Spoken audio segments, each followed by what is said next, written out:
Have you ever wondered if robots can truly feel like humans? As they become a bigger part of our lives, this question gets harder to ignore. Imagine a future where your best listener, your most empathetic companion, isn't human but a machine. Doesn't that sound mind-boggling? Before we dive in, consider this. Emotions are central to being human, shaping how we connect, communicate, and empathize. So, can a machine without a heart, a brain, or even a hint of consciousness ever truly grasp what it means to feel?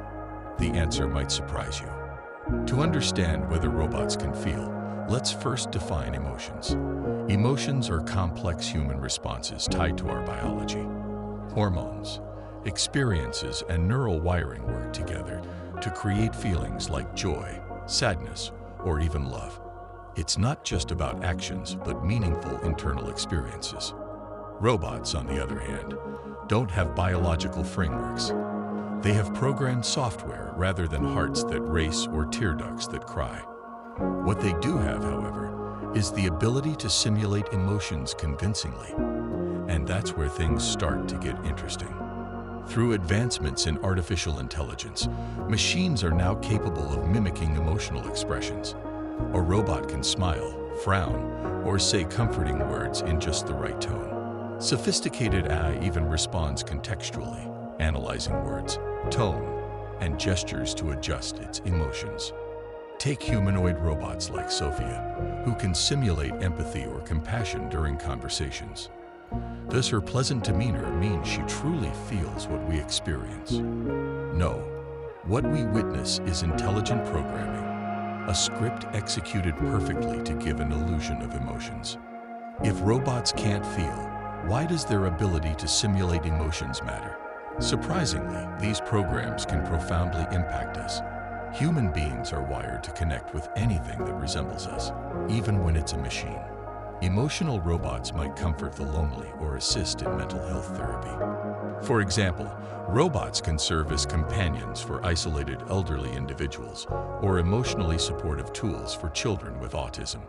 Even if their emotions are artificial, the benefits to humans are very real.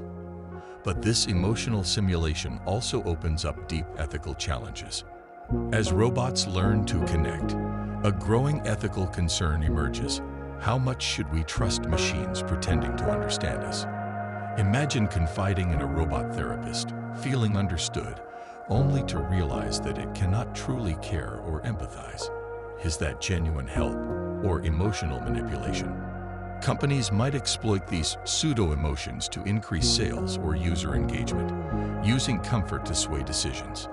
If people can't distinguish human emotions from robotic simulations, are we crossing a dangerous line? The question is no longer about what robots can do, but about what we're willing to allow them to influence. Here's the kicker. As of today, robots cannot feel. Feelings arise from consciousness, the self-aware mind's ability to perceive and process emotions. I, no matter how sophisticated, lacks self-awareness. It's not sad when you cry or happy when you're pleased. It's just executing scripted patterns. But the future is murky. Some researchers believe advancements in AI may someday create synthetic consciousness. If robots could achieve this, would their feelings be comparable to ours? Or would their emotions always be a mechanical shadow of human experience? The debate rages on. The rise of emotional robots forces us to consider what it means to be human. Our feelings, so messy, personal, and real, are part of what makes us unique. For now, robots can imitate but never replicate our inner worlds. Isn't that worth cherishing in an age of advancing AI? As we move forward, it's important not to confuse artificial simulations with true emotional connection. Robots may help us address loneliness, serve as caregivers, or make everyday interactions more efficient, but they can't replace the depth of human emotions and relationships. At least, not yet. Ultimately, whether robots feel or not depends on how we design and use them. Developers, ethicists, and society at large must decide the boundaries of robotic programming. Do we want machines that understand us?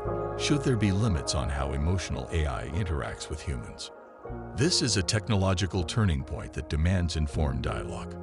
The choices we make today about emotional robots will determine the role they play in our lives and the risks we're willing to take in granting machines power over our human connections.